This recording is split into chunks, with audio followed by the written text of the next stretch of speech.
What is up, guys? It's your boy No Risk, No Premium, back with another episode of the Market Overview, guys. Today we went right down. What do we hold? 47.65, right? Held it down there on the open. Very nice. Walked right back up to 4,800. So this range is getting pretty tight in here.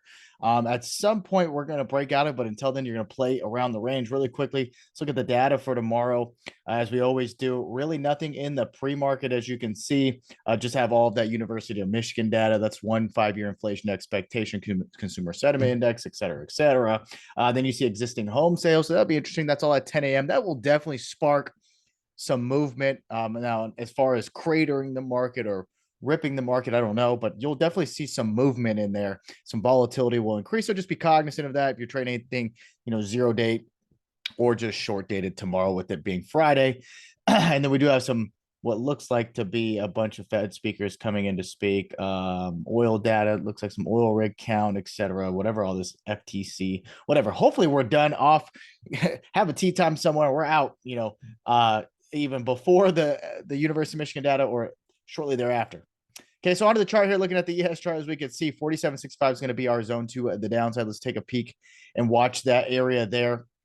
I'm going to go down to the 4-hour chart here, right? Because you could just see this very nice big level of balance filling out. So look, if we open over today's high, I'm going to look for dips back into this area to go higher. If we open below it, likely look for the reject into that zone. So 48.12 will be a big level going forward. And anything over that, I do believe a trip back to 48.41 is warranted. If we stay underneath it, easily could come right back down to 47.80. 47.65 is going to be below that on the ES. Going to the SPY chart here now. Going to the SPY chart, what do we hold? 473. We talked about it yesterday. 473 was our big level to hold. Then we got up above that resistance at 475, which you can see here. I think you can see it a little cleaner on the 1 hour, excuse me. So yeah, we had some resistance, came back up, bursted through it. So now we're going to look for the back test into this 475 to hold. If it does, great. Back test into 475 holds, great. If we open up above today's high, we can look for a back test into 476.50. Right, you guys can see this little bit of resistance in here. If we open above it, look for dips into that zone.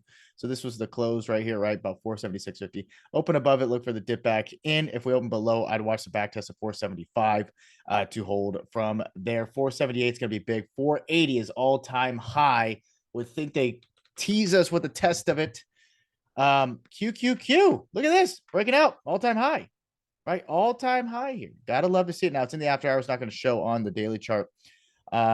But we did make a tiny 1350, 41350. Very nice. So for tomorrow, 413 back test. If we stay above, if we open above it, it's gonna be all about this 413 back test. I'll be watching to stay long and strong from there. Underneath, you can watch the 411. So 413, 411, two back test spots. Breaking hold 411. I do think we come down to 405. That's the bottom of the balance to test that area, maybe for some more buy side liquidity. To the upside, 188 held again, yet again here on IWM. I'm not in favor as much of this 192 reject anymore, as I do think we're seeing some buyers step in down here. So I'll be looking to watch this 192 level to see if we can reclaim it back to the upside. Break and hold opens up 193.50, 196 up there. If we do reject it, watch the 188 test.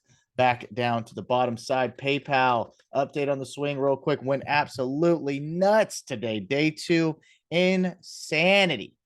Day two of insanity. You guys could see down to runners, guys. We know what we do. Watch this test into 463, 450, 464. Excuse me, 63, 50, 64, because they had the 200-day moving average here on the daily, as well as some supply. It looks to be up in this zone up here. Very nice trade. And my last but not least, HD. We talked about it yesterday, right? Holding. Looks like it's just playing catch up to the ADMA in calls here. Those calls are up for now, right? We got those for a few weeks out to the upside, 355, and those are in the money now. Let's see if we get a move over 360. Opens up 370 from there. Guys, that is all I got for you. As usual, you got to wake up early, get your levels right, and of course, not do anything fucking stupid. We'll see you bright and early. Peace.